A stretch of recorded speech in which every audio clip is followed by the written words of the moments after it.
ሰሞኑን ጎጃም ላይ የተሰራው ኦፕሬሽን በጣም ትክክልና ትክክል ነው።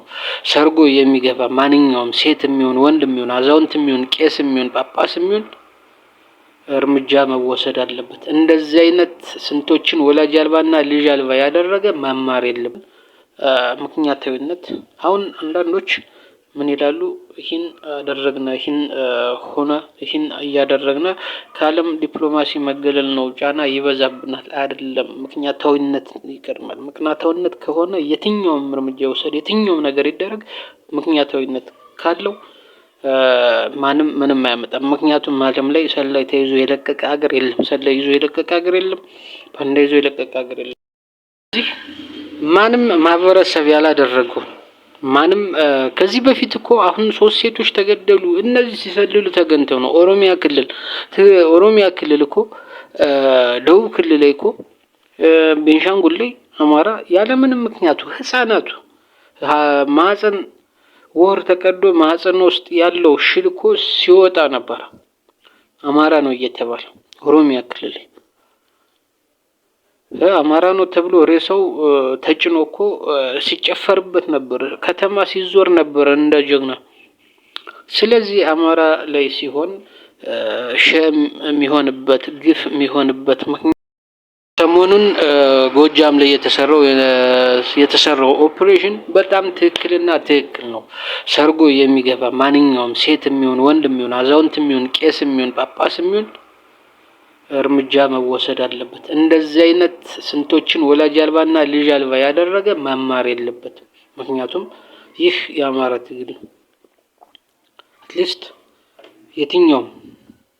የትኛውም ኢትዮጵያ ውስጥ ያለው በዚህ አማራን ያላጠቃ የለም። አማራን ማንም እየተነሳ ማዋረድና በዘር ሲጨፈጨፍ ማንም እጁን እያስገባ የጨፍጫፊው አካል የሆነ በሙሉ እርምጃ መወሰድ አለበት። ምክንያቱም ይህ የተያዘው የህልውና ነው፣ የመኖር ያለመኖር በሚደረግ ትግል ላይ አስፈላጊውን የሆነ ነገር ሁሉ መደረግ አለበት። ይህ ሲደረግልን ምክንያታዊነት አሁን አንዳንዶች ምን ይላሉ? ይህን አደረግነ ይህን ሆነ ይህን እያደረግነ ከዓለም ዲፕሎማሲ መገለል ነው፣ ጫና ይበዛብናል። አይደለም፣ ምክንያታዊነት ይቀድማል። ምክንያታዊነት ከሆነ የትኛውም እርምጃ ይወሰድ፣ የትኛውም ነገር ይደረግ፣ ምክንያታዊነት ካለው ማንም ምንም አያመጣም። ምክንያቱም ዓለም ላይ ሰላይ ተይዞ የለቀቀ ሀገር የለም። ሰላይ ይዞ የለቀቀ ሀገር የለም። ባንዳ ይዞ የለቀቀ ሀገር የለም።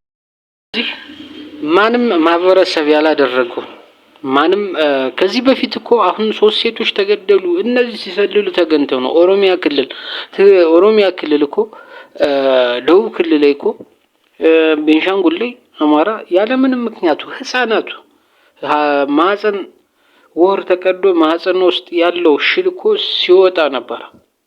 አማራ ነው እየተባለ ኦሮሚያ ክልል አማራ ነው ተብሎ ሬሳው ተጭኖ እኮ ሲጨፈርበት ነበር። ከተማ ሲዞር ነበር እንደ ጀግና። ስለዚህ አማራ ላይ ሲሆን ሸም የሚሆንበት ግፍ የሚሆንበት ምክንያት የለም። አማራ ላይ ያሉት